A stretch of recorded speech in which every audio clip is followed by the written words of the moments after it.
Hello YouTube. Welcome back to the Vans RV-14 build. This is fuel tank video 11.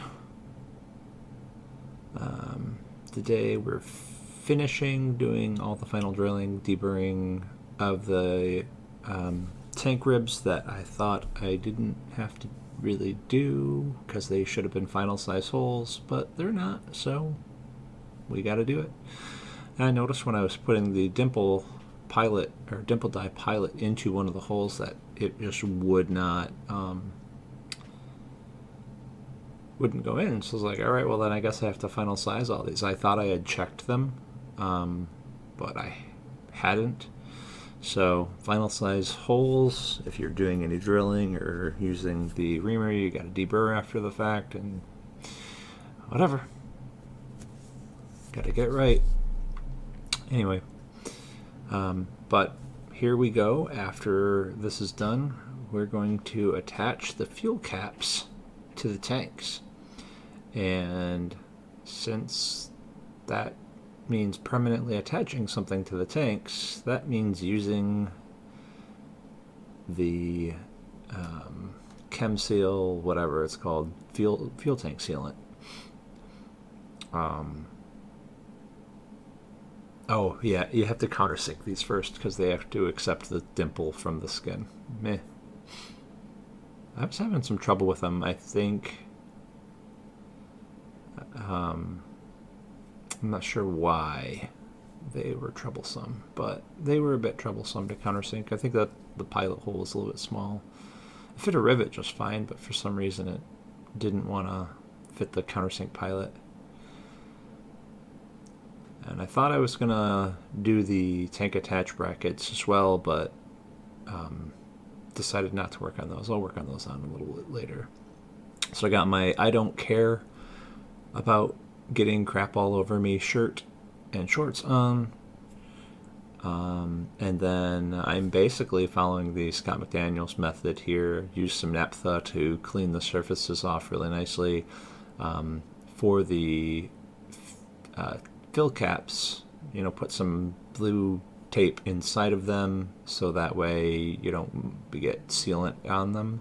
The sealant gets everywhere, and this video probably won't show it, but I can bet you the next one will demonstrate it a little bit better. And then in a couple more, when I put the first rib in, it is definitely apparent this stuff gets everywhere. So yeah, it's like an epoxy, and you mix it by weight. So I got a little scale out there. I started with spoons and cups and quickly realized I didn't like that. Even later on in this video, when I mix up a little more, or maybe I take it out of the cup, I put it onto a piece of cardboard. Just so it's about easier access. I also quickly throw away the spoons, so that way they're not sitting there getting everything gunked up like they possibly are right now. And this fuel cap is really easy to do.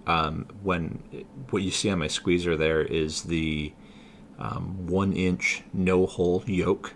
What that means is that it's a yoke for the squeezer that has a flat top, and it's meant to get into tight areas like inserting it through this fuel cap, or like a wing access plate or something like that, where you just need to get in there, but you don't. It's really either tough to use a bucking bar and rivet gun. Like in this case, you wouldn't want to use a bucking bar and rivet gun on the skin. You could, absolutely. But the problem is that it's going to flop all over the place. And if you don't hold it perfectly steady, you're going to end up with a mess on your hands. So just, I'm going through and inserting the rivets, and then we're going to put that squeezer yoke through the hole from the backside and squeeze. And squeeze. I also screwed this up a little bit. I forgot to put the clip on that holds the fuel vent line. So not a big deal. In the next video, I'm going to come back before I start the stiffeners that go in the bottom skin, and or maybe during, I'm not sure. I come back, I drill that out, and then I put the clip on. So anyway, see you next time.